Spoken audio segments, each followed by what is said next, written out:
성경 말씀은 누가복음 8장입니다. 누가복음 8장 19절에서 21절을 봉독하겠습니다. 예수의 어머니와 그 동생들이 왔으나 무리로 인하여 가까이 하지 못하니 어떤 이가 알리되 당신의 어머니와 동생들이 당신을 보려고 밖에 서 있나이다. 예수께서 대답하여 이르시되 내 어머니와 내 동생들은 곧 하나님의 말씀을 듣고 행하는 이 사람들이라 하시니라. 아멘. 누가복음 8장 19절에서 21절 본문으로 누가 내 어머니시며 내 동생들이냐라는 제목으로 주님의 말씀을 증언하겠습니다. 예수님께서 제자들을 파송하실 때에 이런 말씀을 하신 것을 기억하실 것입니다. 양들을 이리 가운데 보내는 것과 같다. 그래서 뱀처럼 지혜롭고 비둘기처럼 순결해야 한다고 하신 말씀이죠.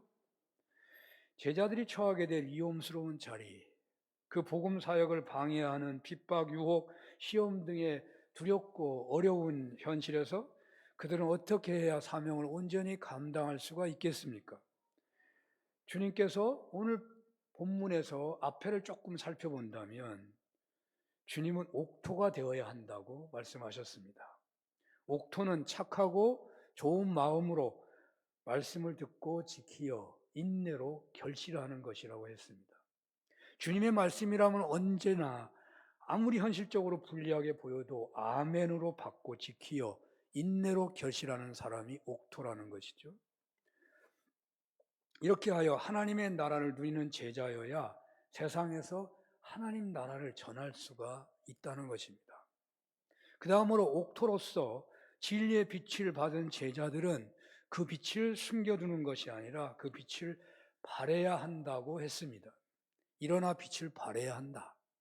그리고 이제 오늘 본문에서 주님께서는 하나님 나라를 누리고 전하는 공동체가 진정 그 사역의 능력을 드러내려고 한다면 그 공동체는 반드시 하나 되어야 한다는 사실을 말씀하고 있다고 보여집니다. 방법이 다르죠. 하나 되어야 한다는 것을 누가 내 어머니며 내 동생들이냐 이렇게 해서 하나됨을 말하고 있다는 것입니다. 아무리 하나님 나라를 강력하게 체험하고 놀랍게 누리고 있다고 하더라도 그 빛이 찬란하게 빛나서 밝게 비치고 있다고 하더라도 그 공동체가 갈라져 있다면, 그 공동체는 하나 되어 있지 못하다면 제자들의 개개인의 찬란한 빛은 오히려 해가 될지도 모릅니다.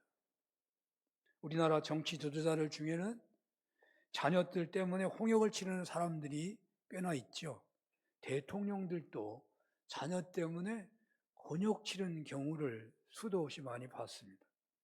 그런데 조금 생각해 본다면 만약에 그 지도자들이 그저 평범한 사람들이었다면 그 자녀들의 행태가 그렇게까지 추하게 또는 혹독하게 비난을 받지는 않았을 것입니다.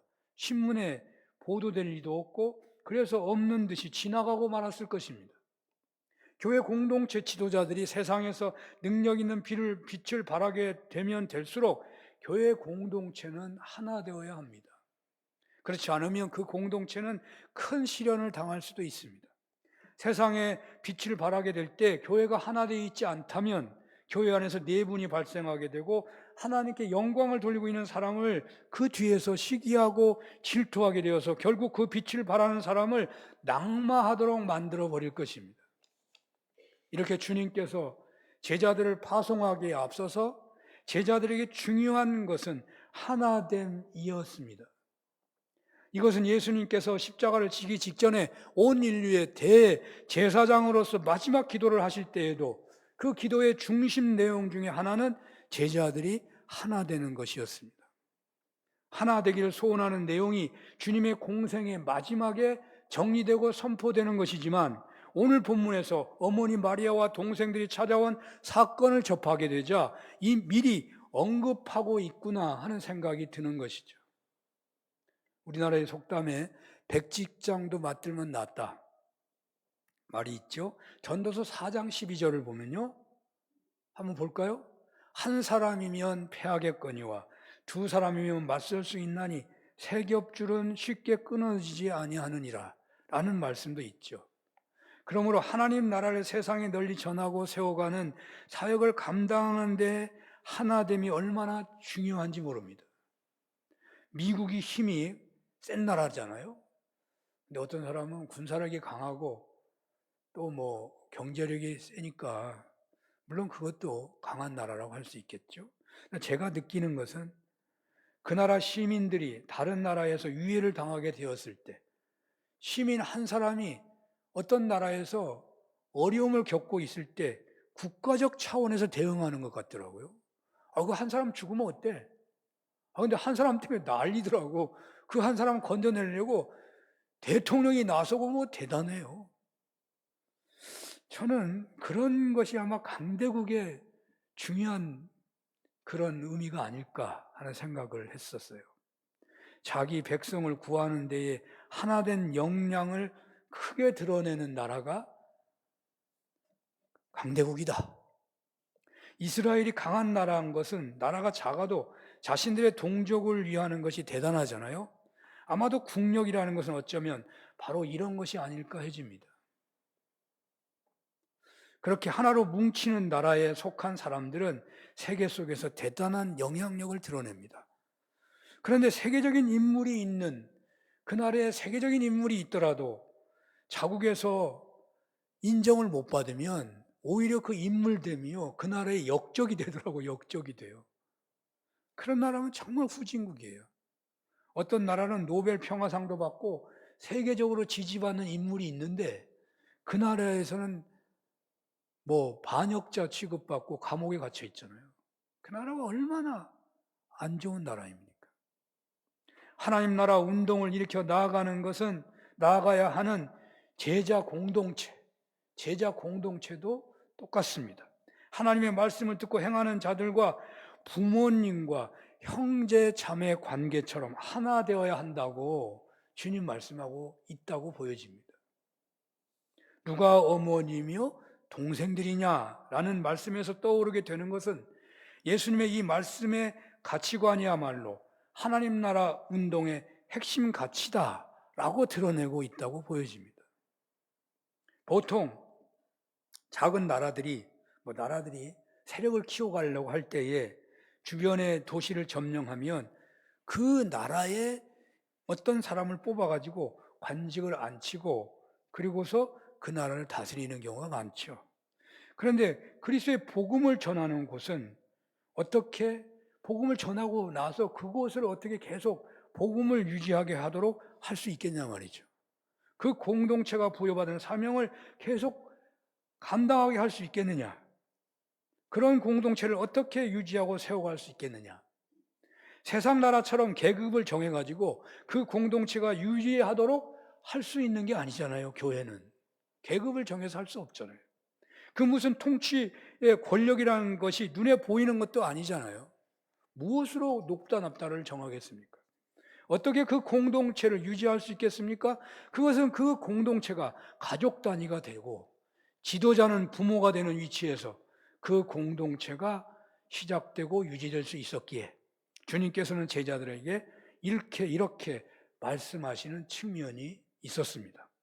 또한 복음을 받아들이는 사람들을 그 부모가 자식을 사랑하고 돌보듯이 그렇게 해주어야 하겠기에 믿음을 받아들인 신자들을 부모 자식 관계의 가족처럼 대해주어야 했기에 이렇게 말씀하신 측면도 있었습니다.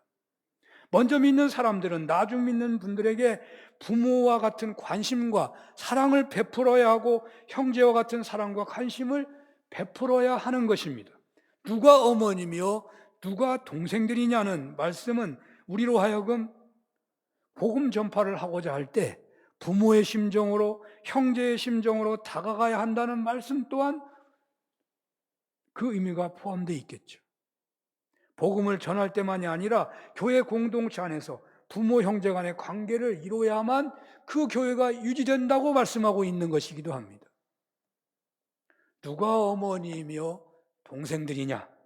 하나님의 말씀을 듣고 행하는 사람은 다 내 어머니며 동생들이다. 오늘 본문은 예수님의 어머니와 동생들이 찾아오니까 사람들이 당신 어머니와 동생들이 찾아왔다고 하니까 예수님이 하는 말씀이에요. 얼마나 놀라운 말인지 모릅니다. 세상에 어머니와 동생들이 찾아왔는데 어머니와 동생을 그냥 보려고도 안 하고 누가 내 어머니와 동생들이냐 할 수 있냐 말이에요. 아주 놀랍고 파격적인 그런 말씀을 예수님이 하고 있는 겁니다. 이 말씀은 오늘 우리들에게 무슨 말씀을 하시는 것이겠습니까? 일전에 저는 토조 목사님의 저서에서 좋은 설교 힌트를 받은 적이 있었습니다. 그것은 우리 신앙인들이 영적으로 성장해야 한다는 것이었습니다. 오늘날 우리 신앙인들에게 성령께서 진정 원하시는 것이 무엇일까를 생각해 본다면 여러분은 어떤 것을 떠올릴 수 있겠습니까? 오늘 청년들이 수련회를 마치고 이 2부 예배에 앉아있는 청년들이 눈에 보여서 얼마나 좋아 보이는지 모릅니다. 그 하루 이틀 사이에 믿음이 성장했다 할 수 없지만 어떤 가능성이 느껴져서 저는 얼마나 마음이 좋은지 모르겠습니다. 우리 신앙인들에게 성령께서 진정 원하시는 게 무엇이겠습니까? 오늘날 신앙인들이 세상 현실의 장벽 앞에서 신앙생활을 힘들어하고 있고 세상의 어려움 앞에서 주저앉기도 하고 괴로워하고 행복하기보다는 불행한 가운데 처한 신앙인들이 많고 더 많아지고 있지 않습니까? 왜 이런 것입니까? 세상이 너무 힘들어서 그렇다고 하겠죠?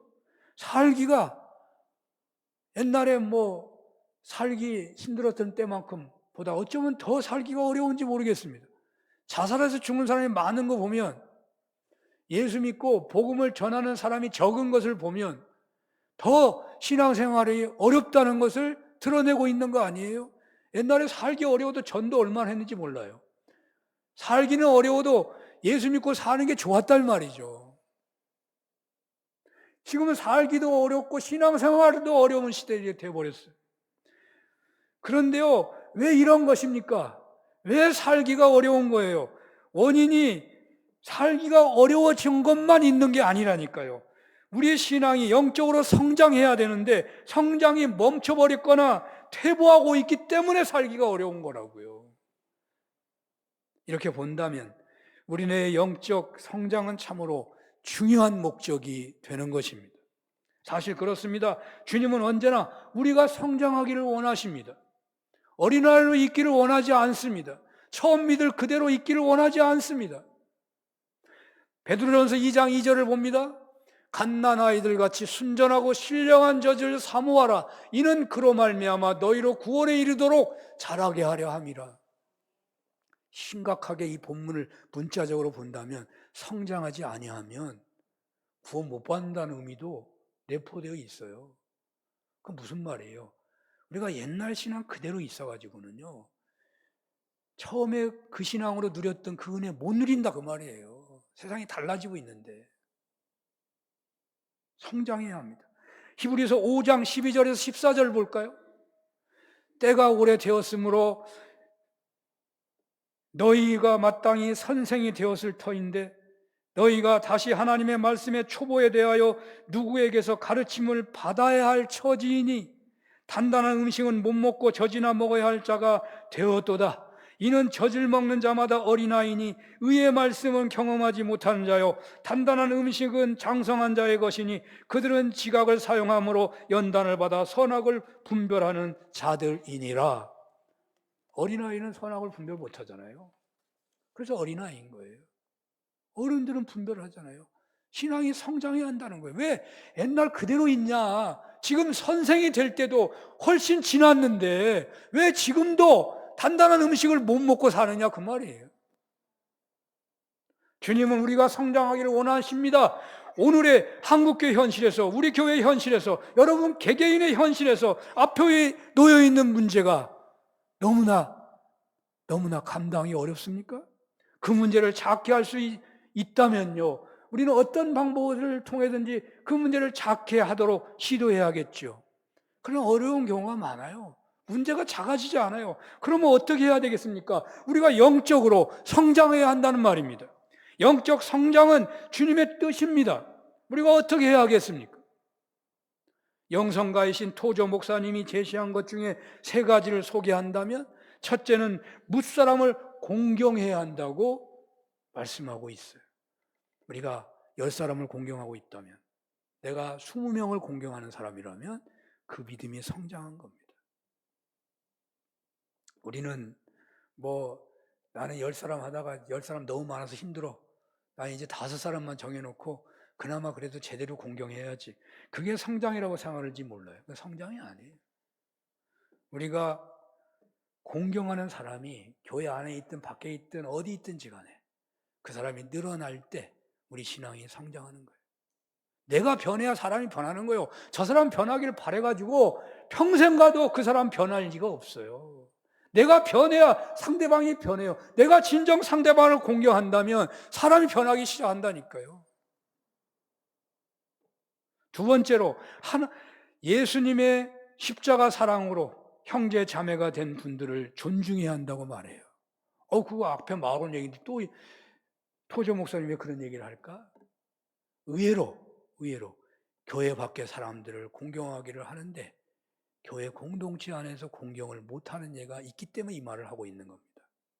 여러분, 가끔 보는 사람은요 친하게 대할 수 있습니다. 그러나 매일 보는 사람은요 친절하게 하기 어려워요. 어려운 거예요. 그런 거예요. 그러나 우리의 공경함은 매일 보는 사람도 똑같아야지. 하나님을 믿는데 예배 드릴 때만 믿어요?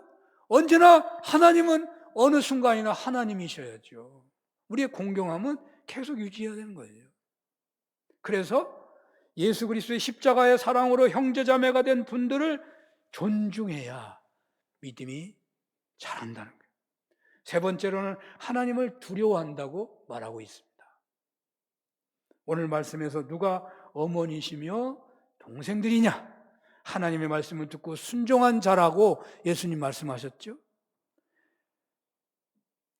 피를 나눈 사람들만이 가족이 아니라 피를 나누지 않았어도 예수님 믿고 따른다면 가족이라는 것입니다. 피를 나눈 가족이라도 예수님 믿지 않고 예수님을 따르지도 않는다면 피를 나누지 않은 가족보다 못할 수도 있습니다. 사랑하는 여러분, 일 논리대로 한다면 교회 공동체 안에 있는 분들은 피를 나눈 형제만큼 혹은 더 나은 가족일 수 있습니다. 우리 예수 믿는 사람이잖아요. 그럼 이 말씀대로 적용해야죠. 여러분들은 과연 그런 믿음이 있습니까? 그런 느낌을 느끼고 있으십니까? 그런 마음이, 그런 감정이 있으십니까? 그런 소원이 있으십니까? 그렇게 되고 싶어서 기도해 보신 적이 있으십니까? 주님이 이렇게 말씀하시는데, 주님께서는 여러분들의 신앙이 성장하기를 원하십니다. 여러분들의 영적 성숙을 원하십니다. 누가 어머니시며 동생들이냐? 하나님의 말씀을 듣고 순종하는 자이니라. 이 말씀대로 하면, 즉 하나님의 말씀을 듣고 순종하는 자들을 한 사람도 예외 없이 다 어머니 아버지로 모시고 형제 자매로 인정하라는 말 아니겠습니까? 이렇게 되어 간다면 여러분들은 영적으로 성장한다는 것이에요. 왜 영적으로 성장이 잘 안 되는 것일까요? 믿음의 가족들을 진정 어버이처럼 형제 자매처럼 존중하지 못하고 있는 점 있지 않을까요? 말로는 잘할 수 있습니다. 생각으로도 잘할 수 있습니다. 기도할 때 믿습니다라고 말할 수 있습니다. 그러나 실제로는요 매우 어렵습니다. 이런 경우도 있어요. 앞에 잠깐 표현했습니다마는 교회 공동체에서요 어떤 신앙인은 외부 봉사를 얼마나 잘하는지 몰라요. 외부에서 얼마나 헌신을 잘하는지 몰라요. 그런데 장애인 단체, 경로단체 잘합니다. 그런데 이런 분들 중에 교회 성도들 관계가 간혹 안 좋은 경우도 있다니까요. 이런 경우는 앞에 말한 거하고 문제가 돼. 토조 목사님이 지적한 그대로예요. 자신의 마음속까지 열어놓고 나누면서 공경하고 있지 않는 거예요. 일방적으로 사랑을 쏟아가지고 섬기는 경우가 많아요. 그건 일시적으로 하는 거잖아요. 하나는 그냥 사랑만 베풀고 와. 그 사람하고 대화가 있습니까? 그분들의 하고 하루라도 같이 먹고 자고 해본 그런 경험이 있습니까? 그냥 갖다 주고만 오는 건데 그걸 감히 공경이라고 할 수 있겠어요? 어려운 거예요. 그거는 공경이 아니에요. 일방적으로 주고 오는 것이지. 물론 그것도 소중한 것입니다. 귀한 것이죠. 그러니까 성경이 말하는 그런 교제 안에서의 공경은 아니에요. 예수 안에서 형제된 관계는 주고 받는 관계 속에서의 공경이에요. 일방적으로 그냥 너는 받지 않아도 좋아. 아니면 너는 나를 몰라도 좋아. 난 너한테 베풀기만 할 거야. 그래서 복음이 전해진다고 생각할지 모르지만 그건 진정한 공경은 아니라고요. 그래서 예수님 안에서 만난 형제 자매를 존중한다는 것이 당연하면서도 교회 생활 등에서 보면 쉽지 않다는 것을 알 수가 있습니다. 교회 장로님들은 아마도 성도님들을 존중히 여기는 면에서는 모델 정도 될 것이 같아요. 적어도 과거에는 그랬습니다. 그래서 교회 공동회 투표에서 3분의 찬성을 얻는 것인데 이렇게 지지받는 게 얼마나 어려운지 몰라요. 지금은요 거의 되지 않아요. 그래서 다 교회마다 편법을 쓰는 경우가 많아요. 3분의 공경, 내가 당신들을 공경하니까 우리를 공경하는 사람이야, 존중해 주는 사람이야 라고 표를 줄 만한 인물을 찾기가 어려운 시대가 되어버렸어요. 정말 어려워요. 뽑기 어려워요. 예수 안에서 만나는 형제 자매를 존중한다는 것이 얼마나 어려운지인가를 알 수가 있어요. 시편 133편에 보면 아름다운 말씀이 있습니다. 보라, 형제가 연합하여 동거함이 어찌 그리 선하고 아름다운고, 머리에 있는 보배로운 기름이 수염 곧 아론의 수염에 흘러서 그의 옷깃같이 내린갑고 헐몬에 있으니 시온의 산들에 내린갑도다. 거기서 여호와께서 복을 명령하신나니 곧 영생이로다. 이스라엘 공동체 아름다운 연합을 이야기하고 있는데 이렇게 말하고 있는 것은 연합이 어렵다는 것을 반증하고 있는 겁니다. 연합이 잘 된다면, 그것이 보통 있는 일이라면 그것의 그 가치가 대단하다고 말하고 높이고 찬양하지는 않을 것입니다. 여긴 찬양하고 있어요. 얼마나 놀라운 일이 벌어졌는지 찬양하고 있어요. 늘 있는 일이 아니기 때문입니다. 이스라엘 12지파, 사실 우리나라 남북 동서간의 갈라짐 이상으로 갈등이 많은 나라입니다. 우리가 사사기를 살펴보면 이내 알 수가 있습니다. 지파 간에 얼마나 알력이 많았는지 모릅니다. 그렇기 때문에 형제간 연합한 모습이 아름다운 것입니다. 저는 분명하게 말씀드릴 수 있습니다. 교회 공동체에서 하나 되는 역할을 하는 사람은 분명 영적으로 큰 믿음의 소유자라고 믿습니다. 교회 공동체에서 존중하지 못하는 성도가 한 사람도 없도록 그 목표를 향하여 나아가는 것이야말로 영적 성장의 바른 방향이 되는 것입니다. 저는 목회자니까, 목사님이니까 뭐 그렇게 말하는 거죠. 우리가 어떻게 그런 신앙생활을 해요? 그런다면 교회 못 나와요. 그냥 얼굴도 안 볼 때도 있고 그냥 숨어서 나갈 때도 있고, 그렇게 되는 교회가 어쩌면 교인이 많아지는 교회인지도 몰라요. 지금 세상이 이상해졌어요. 성경하고 다른 교회예요. 그래서 교회가 능력이 없는 거죠. 숫자가 많아도 능력이 없어요. 저는 목회자니까 뭐 당연하겠지만 저는 이 문제로 인해서 기도할 때가 많아요. 어떨 때는요 다른 기도가 안 되고 그것에만 붙잡을 때가 있어요. 그게 너무 걸려가지고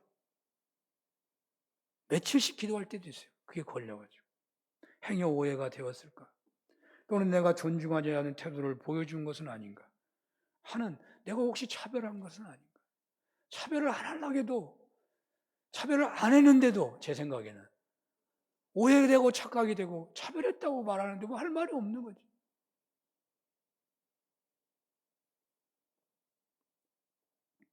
사랑하는 여러분, 더 많은 교회 가족들을 존중할 수 있기를 바랍니다.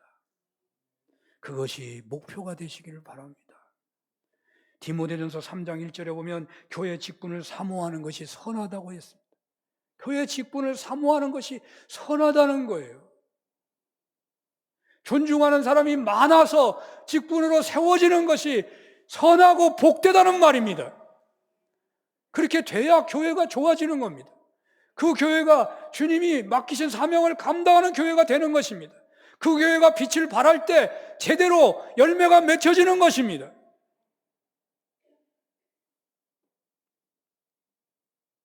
존중이 여겨야만 얻을 수 있는 직분이 교회 직분인 겁니다.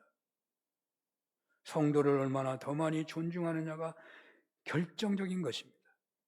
어떤 안 좋은 교회는 무슨 세상 권력, 세상의 금력 때문에 뽑히는 경우도 있다지만 좋은 교회가 아니잖아요.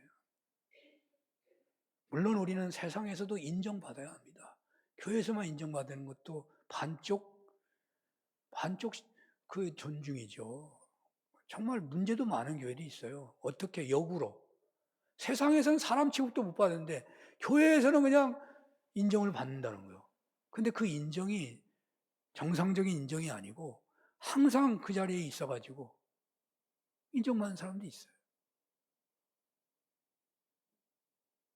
그래서 뭇 사람들을 존중하는 것, 그게 진짜 성장이지 교회 안에서만 존중해도 안 된다고 말이에요. 여기서 한 가지 짚고 넘어가고 싶은 게 있는데요. 친구를 사귀는 것을 보면 다양하잖아요. 좁고 깊게 넓고 얕게 뭐 이런 식으로 말을 하더라고. 대표적인 예를 든다면. 그러나 신앙의 관계는 세상 방식으로 하는 게 아니고 예수님의 말씀대로 하는 겁니다. 주님은 예수 그리스도의 십자가의 피로 맺어진 관계를 부모 자녀의 관계로, 형제 자매의 관계라고 말하고 있다고요. 모든 사람들을 다 공평하게 사귀어야 한다고 말하고 있는 거예요. 성도는 차별하면 안 된다. 잘 안 되지만 그렇게 노력해야 한다는 말이에요. 나는 저 사람하고만 친할 거야. 그러면 안 된다는 거예요. 나는 깊이 사귀는 스타일이라, 그래서 나는 깊이 사귀는 몇 사람만 있지 다른 사람은 나 신경을 쓸 수가 없어요. 물론 잘 안 될 수 있겠죠. 그러나 방향은 그렇게 가져가야 돼요. 내가 약하지만 약하니까 오히려 더 기도해야 되겠죠. 고린도서 12장 31절에 보면 이런 말씀이 있습니다. 너희는 더 큰 은사를 사모해라. 더 성장하기를 사모해라 그 말이에요. 더 큰 은사를 사모해라. 내가 또한 가장 좋은 길을 너희에게 보이리라. 그리고 13장이 넘어가는 거거든요. 그 13장이 잘 알잖아요. 사랑장이잖아요.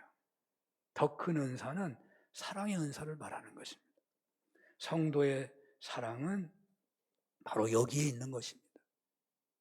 오래 참고 온유하고 시기하지 않고 자랑하지 않고 교만하지 않고 무례히 행하지 아니하고 자기 유익을 구하지 않고 성내지 아니하며 악한 생각을 하지 않아야 성도 간에 존중의 역사가 있다는 거예요. 그렇습니다.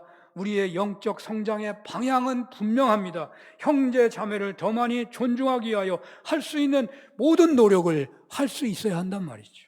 기도하고 성령을 구하고 말씀에 따라 실천하는 삶을 살아야 한다는 거예요. 잘 안 될 수 있습니다. 한 계단 한 계단 올라가는 거예요. 나는 지금 아는 사람이 2명밖에 없는데 내가 어떻게 다 해요? 불가능하죠. 현재는 한 사람 한 사람 보는 사람마다 인사하고 말이죠. 보는 사람마다 사랑의 마음으로 대하고 시작하면요 금방 돼요. 사실은요. 그리고 오래 걸릴 게 아니잖아요.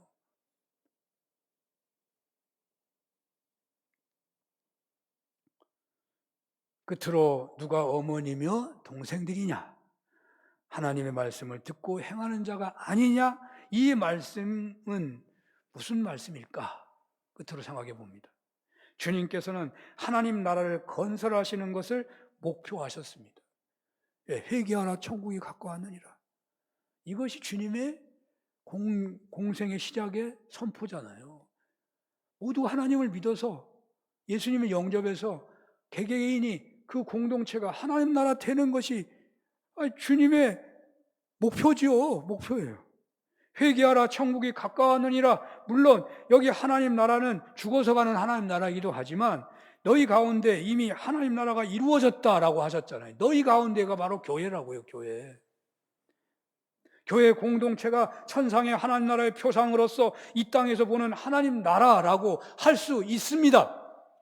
그러므로 누가 어머님의 동생들이냐, 하나님의 말씀을 듣고 행하는 자가 아니냐는 그 말씀의 새로운 가치관으로 이루어진 공동체가 있다는 것을 드러내고 있으시고, 바로 그 공동체를 제자들로 하여금 이루어가라고 하시는 것이고, 그 공동체가 교회라는 거예요. 교회라는 거예요.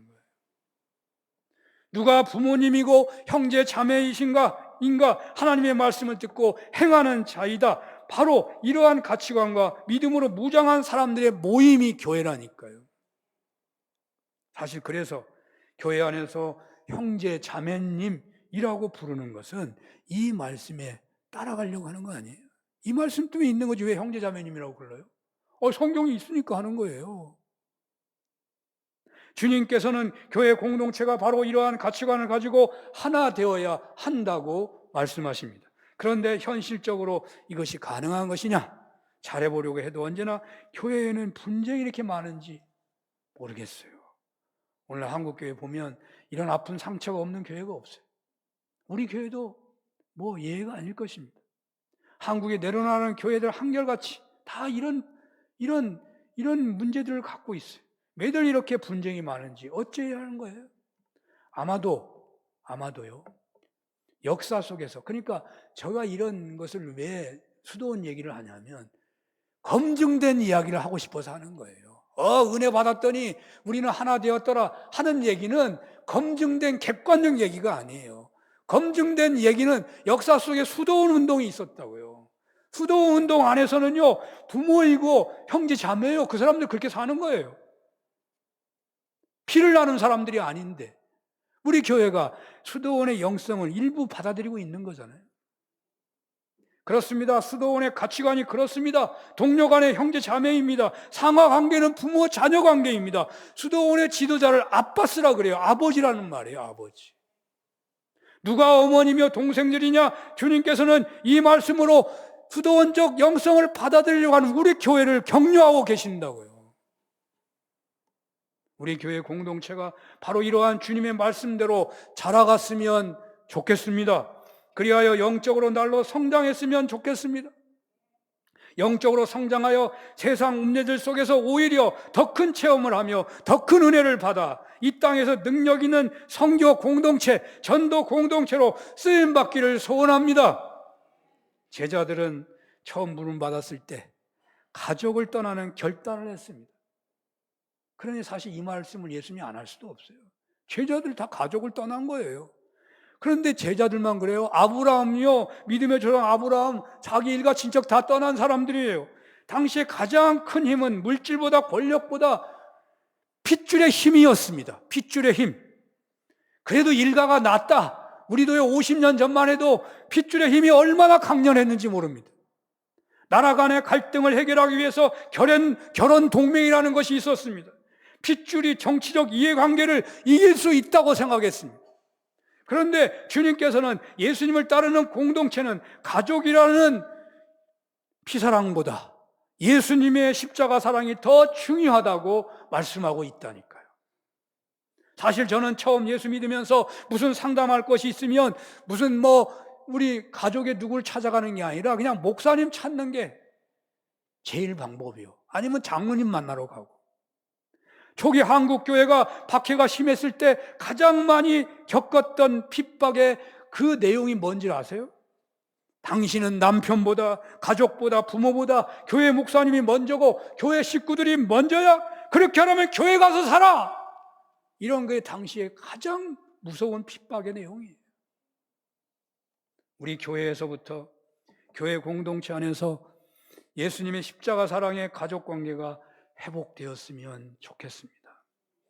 세상의 가족보다도, 세상의 물질, 권력, 쾌락보다도 더 진하고 더 강력한 예수님의 십자가 사랑으로 하나 된 공동체를 이루어서 하나님 나라를 누리고 나누고 전하는 공동체가 되기를 축원합니다.